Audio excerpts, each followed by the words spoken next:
Hi, I'm David Fisher, and I'm here once again, at least in a virtual sense, with PIMCO's Group CIO, Dan Iveson, for a look inside PIMCO's Investment Committee, or IC, and a discussion about how the IC is managing portfolios in this challenging environment. Thanks for joining us, Dan. Thanks, David. So first, given the volatility of the last couple of months, could you tell us a little bit about how the portfolio management team is managing in this environment? Before I begin, let me first thank all of our clients. This has been a very challenging time for all of our clients on both the personal and a professional level.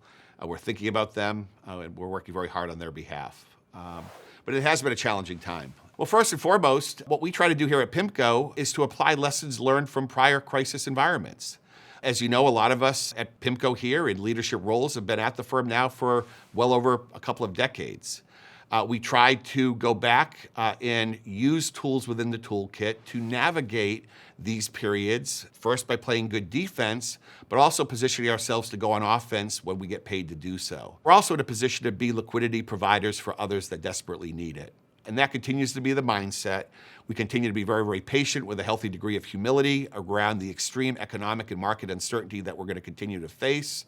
But we are in the position to take advantage of dislocations and opportunities on behalf of clients across a wide range of strategies.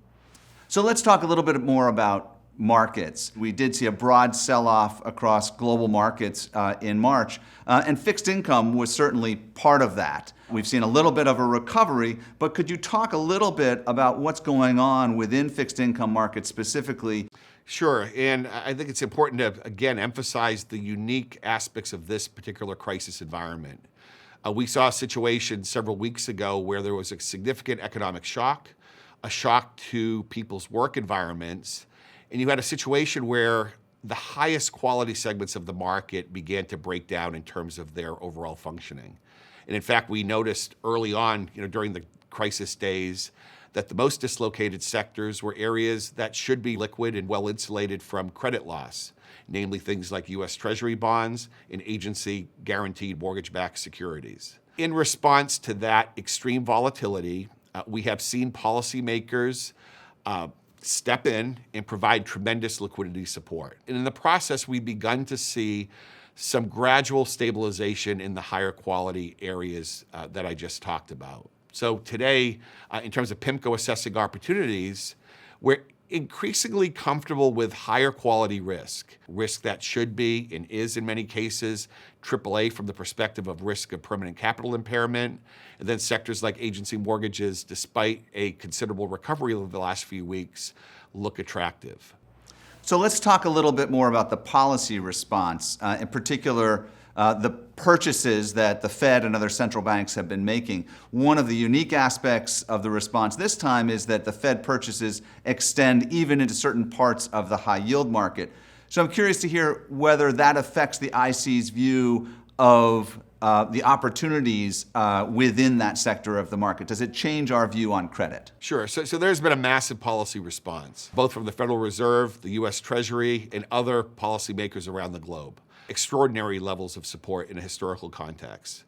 We also believe that there's a willingness for policymakers to do more if necessary. So from that perspective, our mindset has been to stay focused on more defensive assets that should recover even well before we see more broad-based economic recovery because of this support in terms of overall market functioning.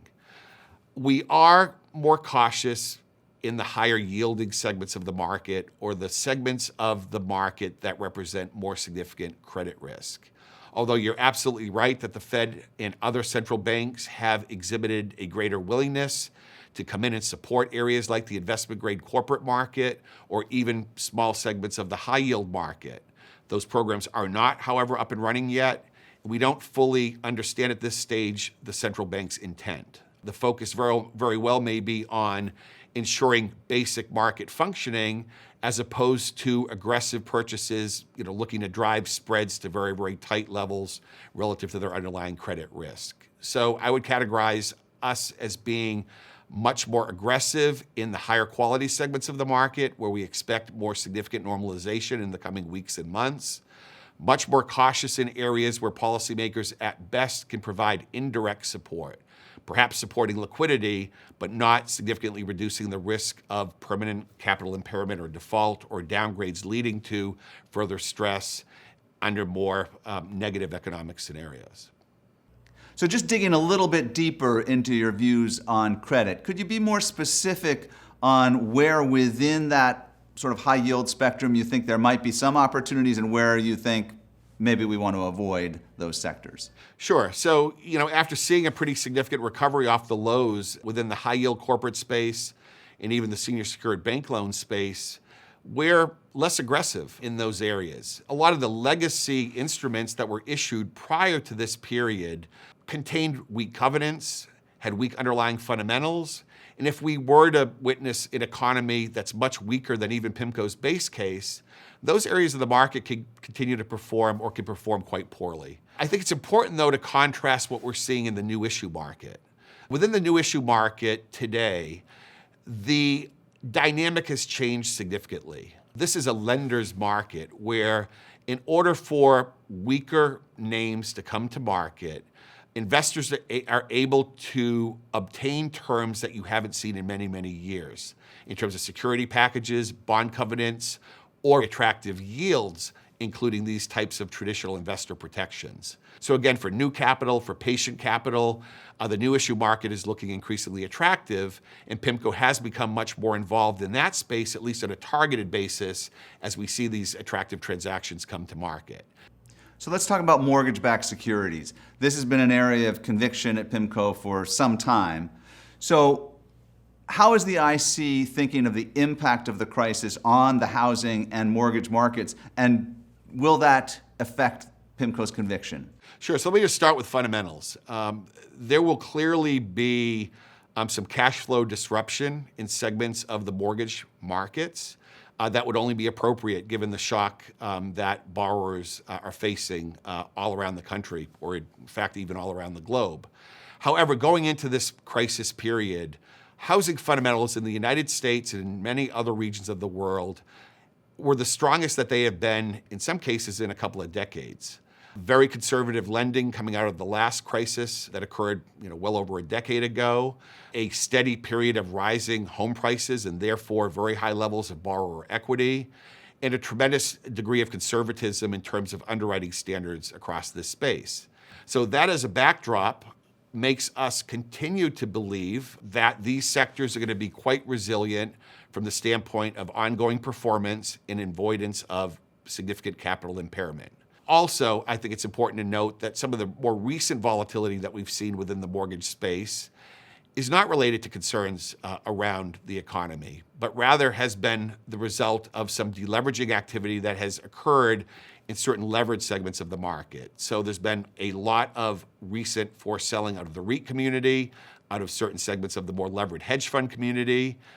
That can continue for the next several weeks, represent attractive opportunity for investors that have additional capital, but isn't going to last forever.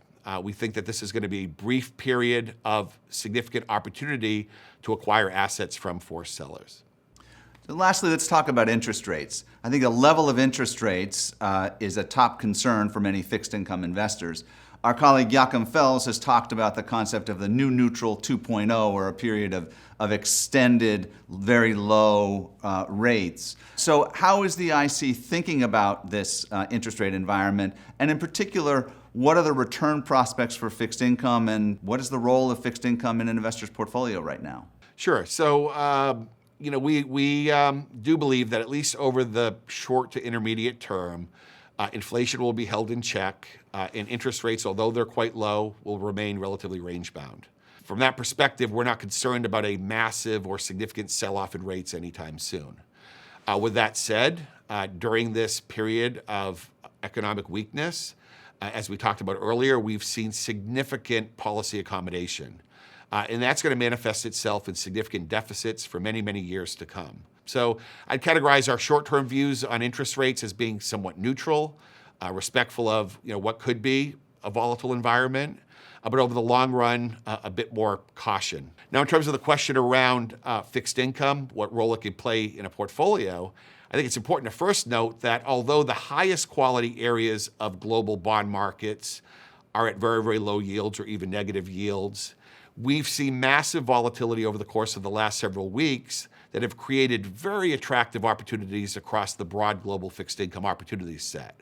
That's true of both public markets as well as private markets, where despite the fact that government bond yields may have declined, yields in other even high quality segments of the market have moved in the opposite direction. So again, with a more flexible approach, being able to target areas of dislocation or areas where we expect to see a bumpy path towards some stabilization, not only are there attractive yields, but there's also attractive total return potential as well. Whereas spreads tighten, you can supplement an attractive current income with significant total return potential also. So relative to the last few years, the opportunity set looks pretty darn attractive for a patient, defensive-minded manager looking to benefit from what we think will be, at some point later this year or even into next year, a stabilization process that could lead to some pretty attractive returns. Thanks for joining us, Dan. And thanks to you, our viewers, as well. We truly appreciate your partnership during these challenging times.